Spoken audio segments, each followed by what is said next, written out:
Yeah, I met Steve. I was introduced to him by Alex Shumway, who ended up later on being the drummer in Green River. And Alex introduces like, "Hey, you guys are both straight edge."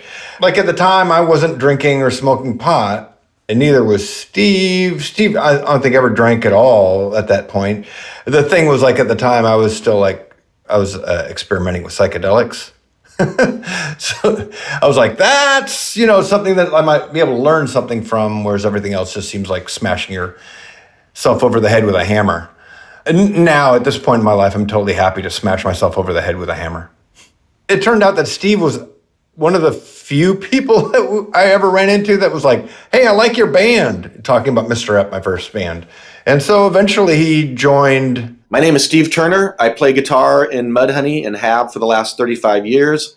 I met Mark in 1982. I was going to a private school for my senior year in high school, where I met Stone Gossard and Alex Shumway. And me and Alex were in line. We think it was going into the TSOL show at the Showbox, but it was the fall of '82. And Alex introduced me to Mark. And I was already aware of Mr. Epp and the Calculations. I really liked the 7-inch record that they did.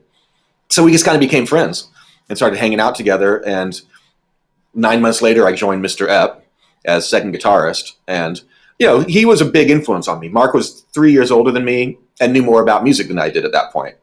Yeah, we just became good friends and have remained good friends.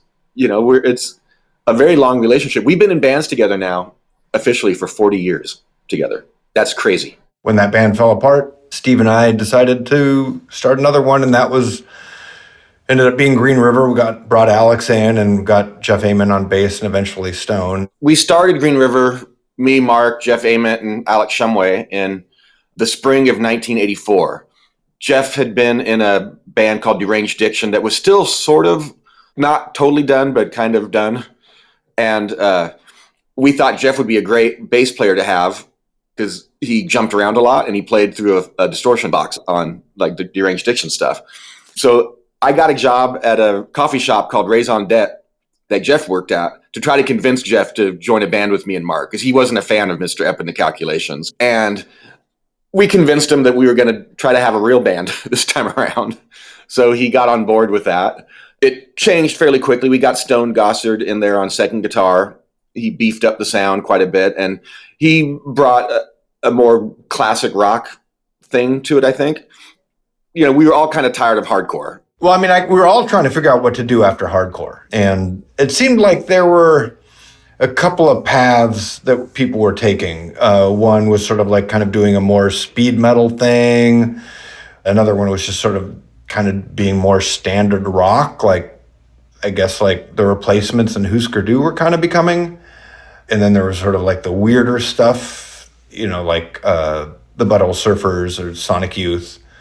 And some people were like totally just getting into kind of glam, like LA glam. Not like the Sweet or something what had happened in the 70s. I mean, the first time I ever heard the first Motley Crue record, I was like, oh, this sounds a little bit like the Sweet. So I thought that was kind of cool.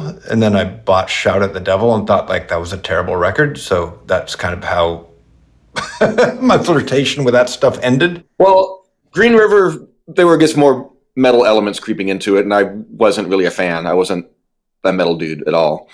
So I got kind of tired of and frustrated with what was going on. So I bailed out after a while, where it was obvious I wasn't helping the band at all at that point. So I quit after the first record, and they got much better without me. And then, Green River existed for a couple of years. Like Bruce Fairweather took Steve's place, and people's like idea of like what they wanted to play kind of began to differentiate a little bit more. My point of view was I just didn't see that there was any realistic goals to achieve in music.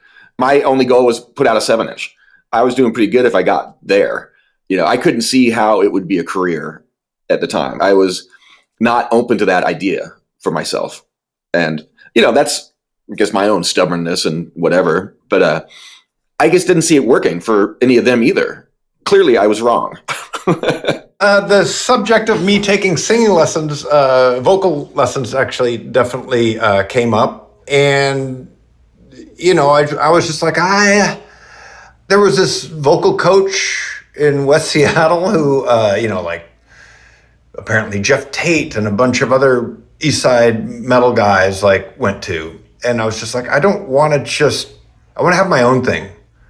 Even if it sucks, I want to just approach vocals my own way instead of like the way you're supposed to or whatever.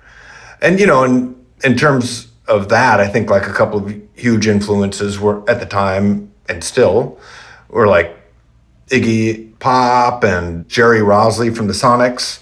And of course, like Nick Cave with The Birthday Party. Like there was nothing sweet about any of those people's voices, but they were all like super intriguing to me. And I remember John Bigley from the U-Men, he said, I'm not a singer, I don't sing, I vocalize. And I thought that was a pretty cool approach to things. When Green River broke up, I immediately contacted Steve. Me and Mark were still hanging around all the time and influencing each other musically. And when Green River broke up, he called me that night saying Green River broke up and that we should do another band. I said, sure. The break in Green River was really obvious as soon as Mother Love Bone and Mudhoney formed. I have a different opinion of Mother Love Bone now than I did in 1988. I didn't like it. Now it's charming to me, and, I love all the people involved. But at the time, it was like, it's just not my jam at all. And Steve and I had played in the Thrown Ups together while Green River was still happening. I played drums in that. So we were kind of in tune with each other musically.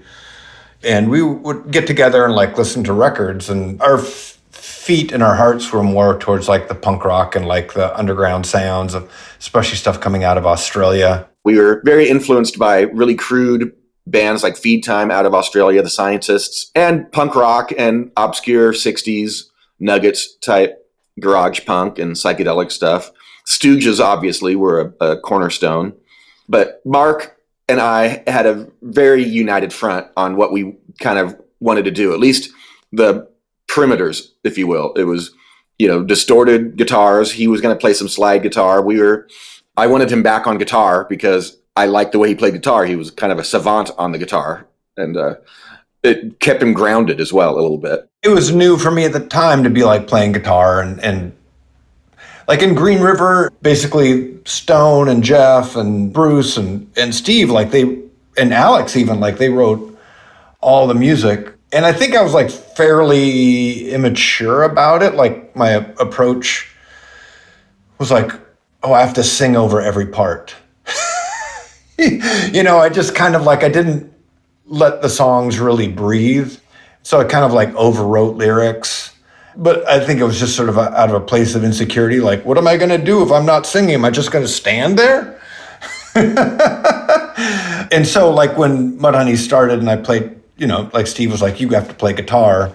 I think that was kind of a two-pronged approach. One, because he just didn't want me like just jumping off the stage into the crowd all the time like I did in Green River. And it also kind of gave me something to do when there wasn't singing. So that allowed me to like allow space in the songs, which I wish I'd learned earlier. So we started thinking about who else to get in a new band, and we got Dan Peters, who was a drummer about town. I didn't know Dan very well, but we had jammed together once. The fact that he was already playing with Dan was an added bonus because like Dan was one of my favorite drummers in town. He was a lot younger than me. Well, it seemed like a lot younger because I was like 26 and he was 20 when Mudhoney started. But he was around for years and playing in bands and just getting kicked out of venues because he was underage. He's a killer drummer, so he agreed to do it even though he was in two bands at that point.